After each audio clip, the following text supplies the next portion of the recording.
Welcome back to the channel. So today we are going to talk about the real-time issues you will have to consider before moving to the United Kingdom or accepting any school offer, paying your fees and coming down here to the United Kingdom, right? So we already know that everybody say go to a cheap city, go to a cheap school, do this, do that, but from my little experiences here and from the experiences of other people, I want to tell you the real-time issues. Now, the first thing I'll have to say is that do not go to a cheap school in a cheap city. Yes, I said it. Do not go to a cheap school in a cheap city or a village or a town or a small city. Here are my reasons. Now, you might be offered to pay £12,000, which I don't even think that there is any school here in the United Kingdom now that is less than 10,000 or 11,000 pounds. And the other school that you are looking at has been expensive, might be 14,000.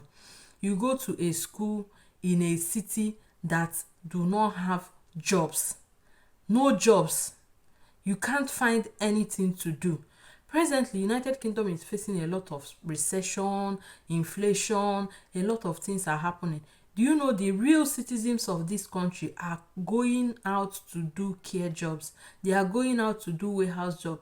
There is no job that I've done in this city that have not seen real British people working. Like my workplace right now, I am the only black there. We only have one black, one Indian. Everybody there is a British. So all these things that they will tell you that care job is for foreigners, warehouse job is for this one, menial job is for this. The British people are now coming out to do this work because there is inflation in the country, there is recession in the country. One person's income is no more enough for them to cater for their own needs. The stipends, whatever the assistance that government is even giving them, is no longer coming because a lot of things the government is trying to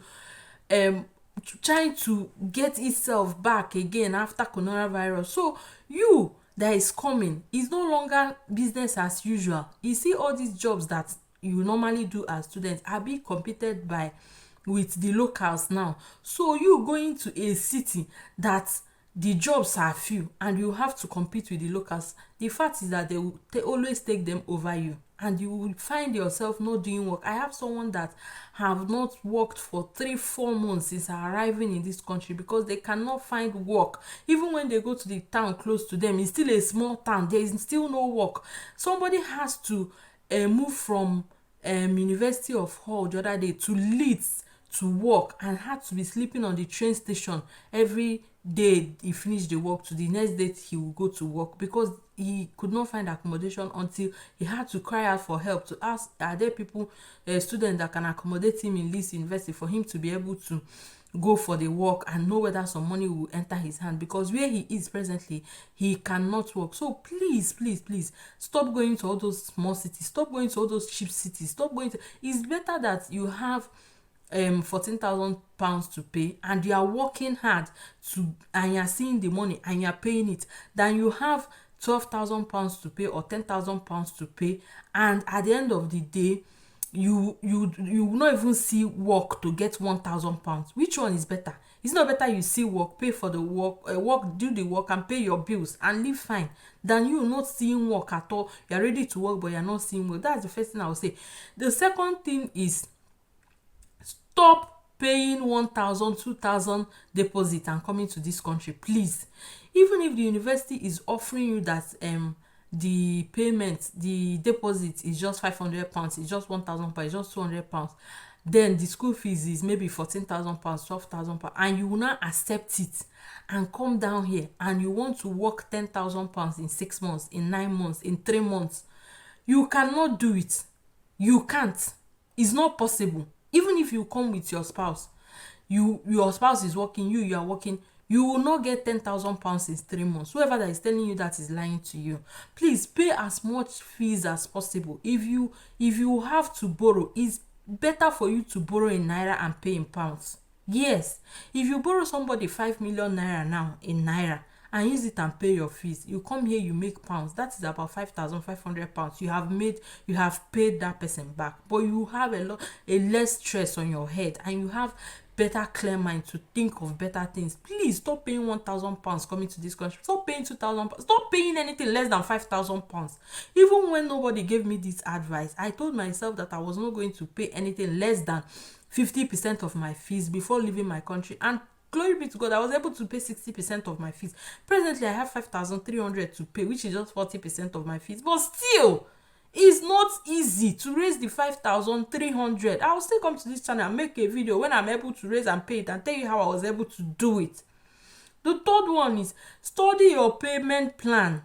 Study your payment plan. Anything that is giving you 2 months, 3 months to pay. I actually saw one school that is doing, you pay 50% on enrollment and 50% after 1 month, and people are accepting it. Like 15,000 pounds fee, you pay 7,500 from Nigeria or from your home country, and you come here and you pay the 7,500 in 30 days, and you're accepting the offer. If you have a means of the money coming from back home, like coming from wherever you are coming, yes, but if you are planning, that is, if your aim is to come here and make that money, please stop. Active. Do not just sit down and not do anything. You are here for your master's program, right, or PhD, or whatever it is that you are here for, but mostly master's students. Look for certification in your profession. Look for licensing that you need to go for, like HCPC licensing.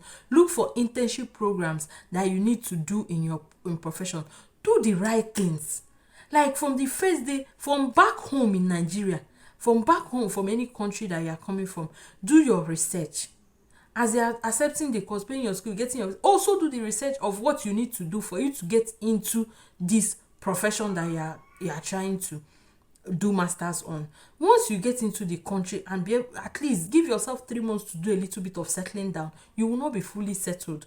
Just start immediately to do what you're supposed to do for you to be in that profession. If you need to apply for any licensing, apply for it. If you need to get any certification, go and get it. If you need to do internship, start applying for the internship, so that at the end of the master's program, you will be able to get into these roles easily.